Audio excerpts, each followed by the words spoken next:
Hey everyone, my name is Dave and welcome here to NTD Racing. Behind me is Honcho, our 1978 Jeep J10 desert race truck, and today we're talking about the Winters Sidewinder shifter. I'm going to show you everything I wish I knew before I purchased a shifter, and also how you install it in this truck and get it working. So if you like what you see during this video, please consider hitting that like and subscribe down below. You won't want to miss all the stuff we're doing to this truck with transmissions and getting it ready to race, and the second truck that we're making named Lefty, which we got a whole bunch of really cool content about. Let's go ahead and get to this shifter. All right, so like we talked about, we're trying to switch everything over in the truck, and we're also switching our shifter. So we ordered a winter shifter. So if you're ever wondering, ever wanted to order a winter shifter and wondering what's in the box, here you go.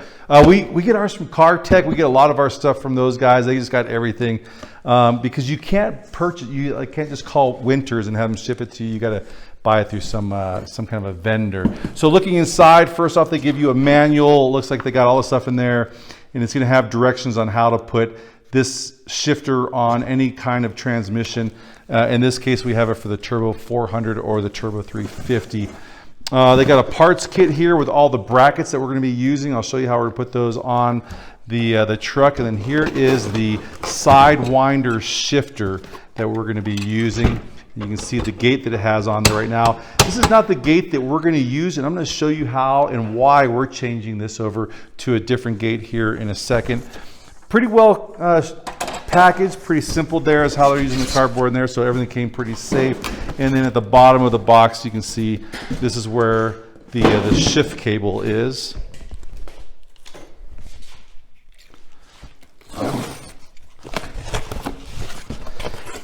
They warn you a bazillion times it's under tension. This is where it's going to smack me right in the face. Here we go. Under tension, there we go. Boom. So there we go. Really nice, robust shift cable. Let's go ahead and take a look at that shift gate.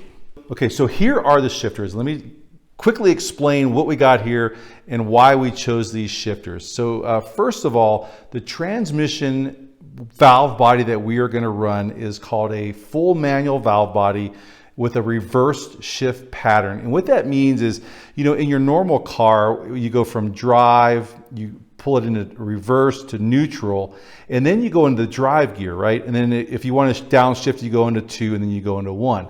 But in a reverse pattern, once we get down out of neutral, we go right into our lowest gear, and then we can shift into second gear and then into third gear. So what we have here, you can kind of tell on both of these shifters, is they have what are called shift gates. If you already know this stuff, I apologize, but I'm just going to explain it anyway.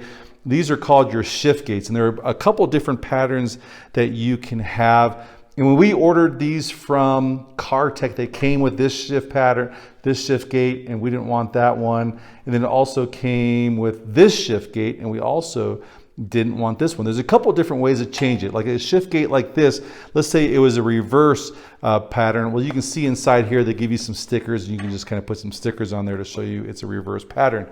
In this case though, what we wanted is while we're driving, let's say we're driving in Baja and we're in first gear and we're driving, we want to be able to shift over to second gear, and let's say we're driving around like through some bumps and some really rugged stuff, and boom, we hit silt. We want to quickly be able to shift into first gear without accidentally shifting all the way into reverse. So this will give us the ability to slam it into at a first gear.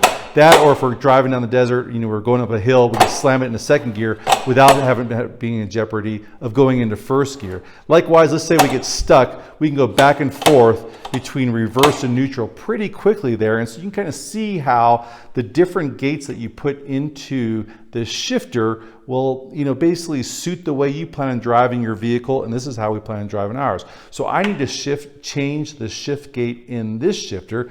Let's go ahead and I'll show you how you take this thing apart, how you change out the shift gate, and then we'll talk a little bit about how we plan on mounting these inside Honcho and inside Lefty.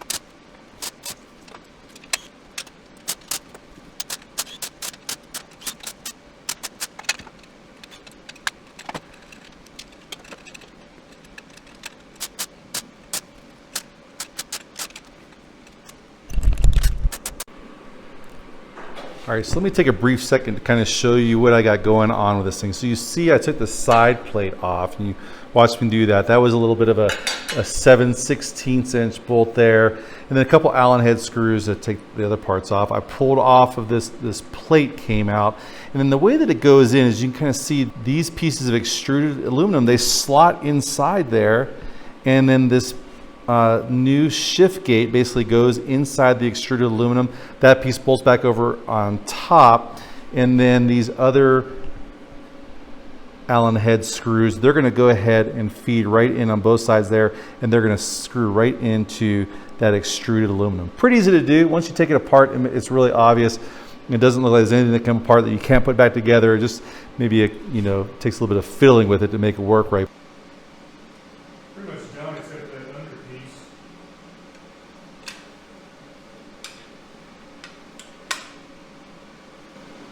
And that's right.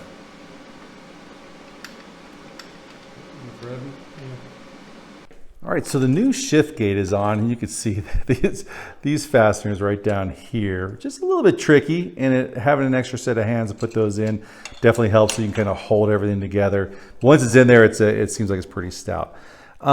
Just some things about now, how are we going to mount this thing into the truck? So they give you this, you know, dust cover mount thing or whatever, and this kind of sleeves down in there, and you can mount it this way. But I think what I am going to do, I may use this, I may not use this dust cover.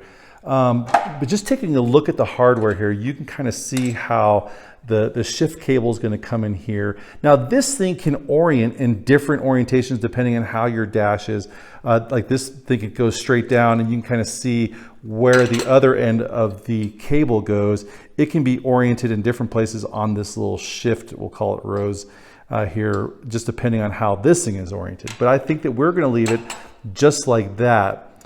But as opposed to using this thing, I'm going to go ahead and make a bracket that kind of grabs where these sidewinder plates were, and I'm going to have that mount to where the other shift mount was in Honcho, and I'll show you here in a second. But what that allowed me to do is to leave this right at the level of my dash, just so that's all you see above basically our tunnel.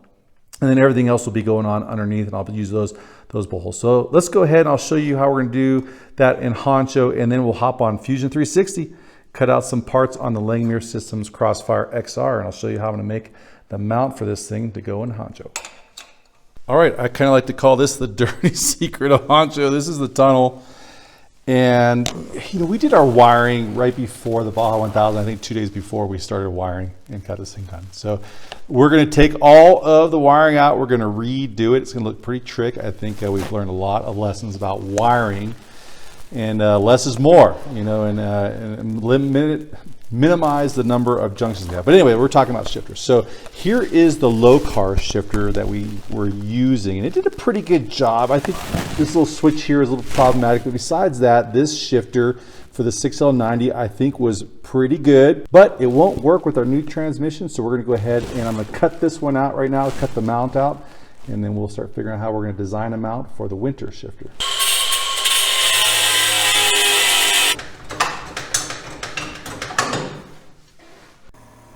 Okay, well, if you're new to my channel, I do a lot of my videos where I will show how I do CAD in Fusion 360. I just don't have the CAD on this video. But here you see me using the CAD file that I did make, and I'm cutting the part out on the Langmuir Systems Crossfire XR. I have a bunch of videos of me using this machine to cut out parts for our race trucks.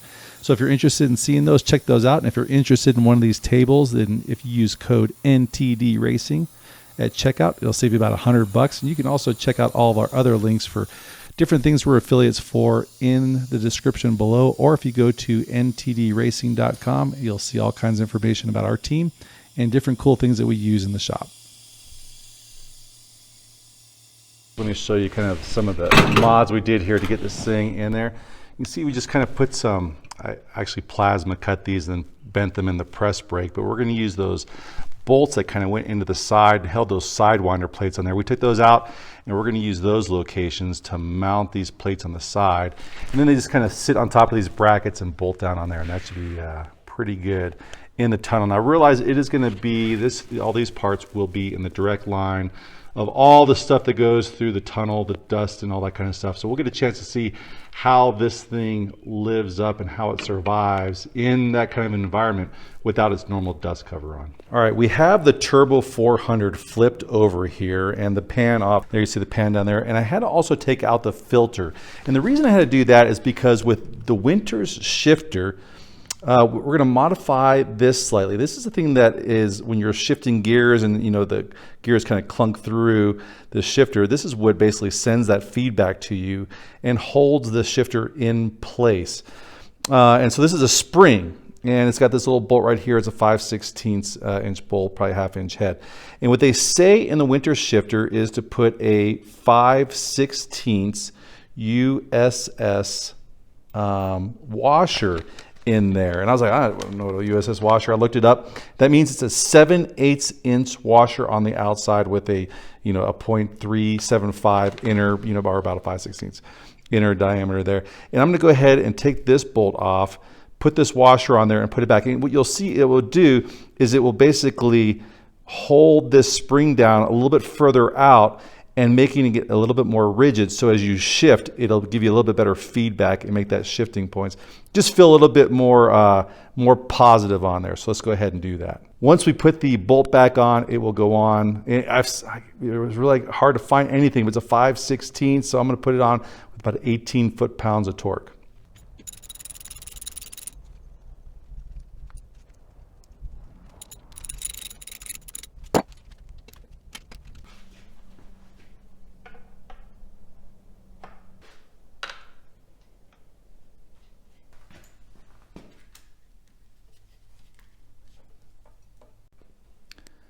All right, let's take a look at how the Winters shifter now connects to your Turbo 400 or whatever transmission you have.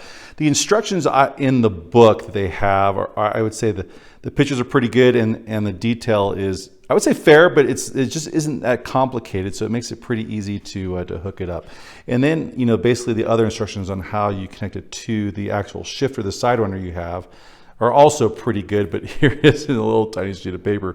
But that's good enough. It's actually, the beauty of this system is that it is so simple. So what's going to come in the kit there, here's a bracket that's going to go on the bottom of the transmission. I'll show you how that goes on in a second. Here's a bracket that goes to the shift linkage mechanism on the side of the Turbo 400. I'll show you how that connects up here in a second. You get two of these brackets right here. And some of the details, I looked at these at first and I was like, well, that looks kind of cheesy. But here's some kind of the cool features of this is you see the little indentation there and you see the indentation on the inside of that. Now, one of these goes to the transmission side. It's going to bolt on right here. And the other one goes to the shifter, and you kind of see how that goes in there. I was trying to figure out initially which way do I run the bolts. Do I put the Allen heads?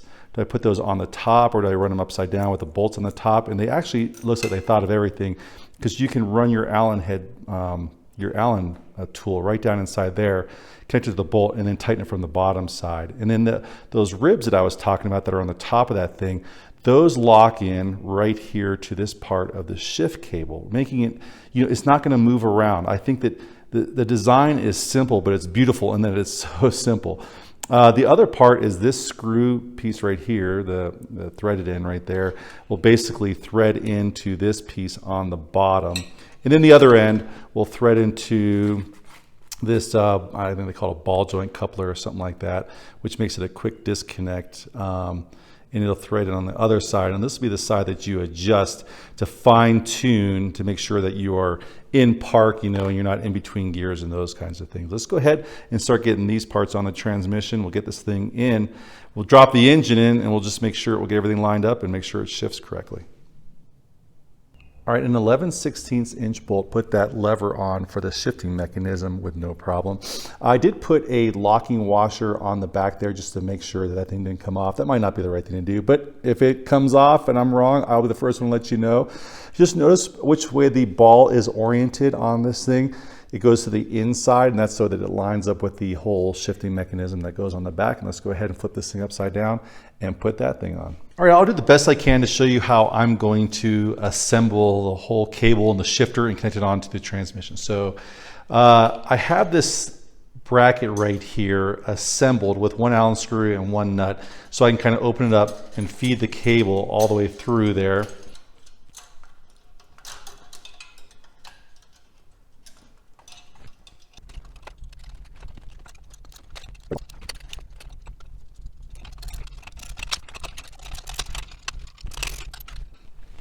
All right, so on the back side, the trick is to get this screw threaded into this nut. And this nut is codded on there, so I don't think that their anticipation is that you would take this nut off right here. So what I'm gonna do is I'm gonna get this thing kind of mated up, so I'm gonna pull it into there. And then from the other side, I'm gonna try to, at the same time, spin this thing to have it start threading in there. So now I'll kind of zoom out here so you can see what I'm doing. But on this side over here, I got the thread in my hand over here, and I'm basically spinning it. And then as I do that, you can see now that thread is working its way in. And I'll thread that thing in, it's just so I have a couple extra threads there for that gem nut. From here, I'm gonna leave a little bit of play in there without any better instruction, and then I'll put this jam nut. Let's go ahead now and put this thing into the truck and start adjusting the transmission side of this part. All right, let's talk about mounting the cable to the transmission. We got this bracket, and you saw me put this on earlier. I just dropped this off because the reality is while that thing's in there, you just can't get your fingers in there to get these small bolts off. So I'm gonna drop this bracket off, I'm gonna mount the cable up, and then I'm gonna put the bracket back up. The only issue is you can't get a socket onto this one right here, but you can get an open end wrench from the side, and I'll go ahead and do my best to torque it as close as I can down to the required torque for that. But it'll be pretty close and shouldn't leak out, just if it's just one bolt that isn't torqued just exactly right. But anyway, let's go ahead and get this thing on there.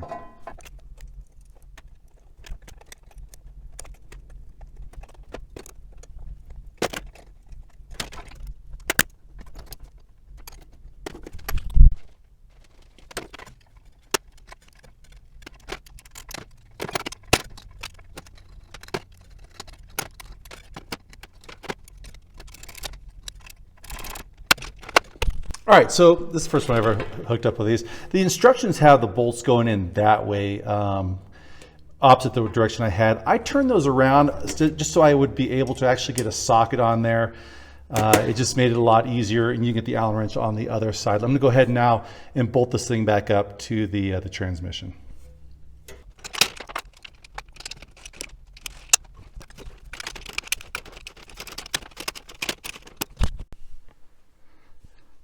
All right, now that that's all torqued down, the final part of this is getting the linkage connected to, or the cable connected to the linkage on the transmission. So to get it just right, what you need to do is you need to put your shifter into park, put the transmission, this should be all the way forward, into park, and then now what you need to do is take this, this quick release ball and move it in and out as required such that it slides perfectly right over the end of this without having to push or pull it at all. And that is the way that you know that it is the correct length. So I guess I need to go out just a little bit more, and then I'll feed this thing on there by pulling back the little coupler and sliding it on to that ball.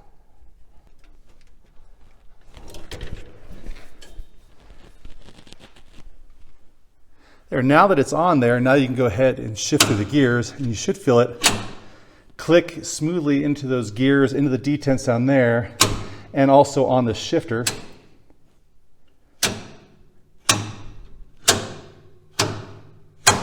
Perfect. All right, here's a final look at how I mounted everything up, how I mounted the shifter up under here. I don't have that dust guard over there. The cable routes all the way around and down to the transmission. They say that it can make some pretty good bends. You just don't want it making loops or anything like that. So I think it looks pretty good there. And here's just a little demo of it shifting. So I go over from, there's in park, and then drops it into reverse, over into reverse again, neutral, and then this is the reverse shift pattern. So there's first, there's second, and then there's third, and it's also a manual valve body for me. So I really like the way this thing is basically linking up here. And I think it's called a rock crawler or something like that, version of the gate like you saw, and there's reverse and first and reverse and first if you're trying to get yourself out of being stuck or something like that, or if you're cruising along, all of a sudden, bam, you hit the silt, you can just slap right into first. Really, really pleased with the way this thing went together. Super impressed. Well done, Winters, just making a solid and a simple design. I really like the way it went together. All right, here's a look at the linkages as they're completely assembled on the side of the transmission. This is one you really got to watch out for. If you look over here, you'll see how this indent faces in towards the pan. If for some reason, and ask me how I know, if you have this oriented the other way, it's going to clock this arm about another 30 degrees this way. And what it'll make it seem like is that this shaft right here is too long, and then it won't match up with the bracket. So if you're over there putting this thing together and your brackets don't match up, you can't figure out why, it's probably because you messed up this thing right here, like I did. Thanks to the guys at Wide Open Motorsports, Adam specifically, who showed me, or at least told me, hey dude, check that out, that's probably what you messed up, and surely that's what it was. So there you go, little tip. Well, I am totally impressed with the quality of the Winters shifter as it went in there. It feels right, it looks rugged. It's a simple design and it just works with the transmission. In the future videos, what you can expect if you do subscribe with us is that we are building our second truck, Lefty, which is a budget trophy truck. It's pretty much kind of mirrors. We used Honcho as our test bed for engine, transmission, and those kinds of things. But where Lefty will be different is it will look like a Ford Raptor with a whole bunch of Chevy parts inside of it. The geometries of the suspension will be different. The geometries of the steering will be different. And it'll just be an overall better truck than this one was. And I hope you'll consider following us as we build that truck and get both of these ready for the next Baja 1000. We'll see you next week. Take care of yourself.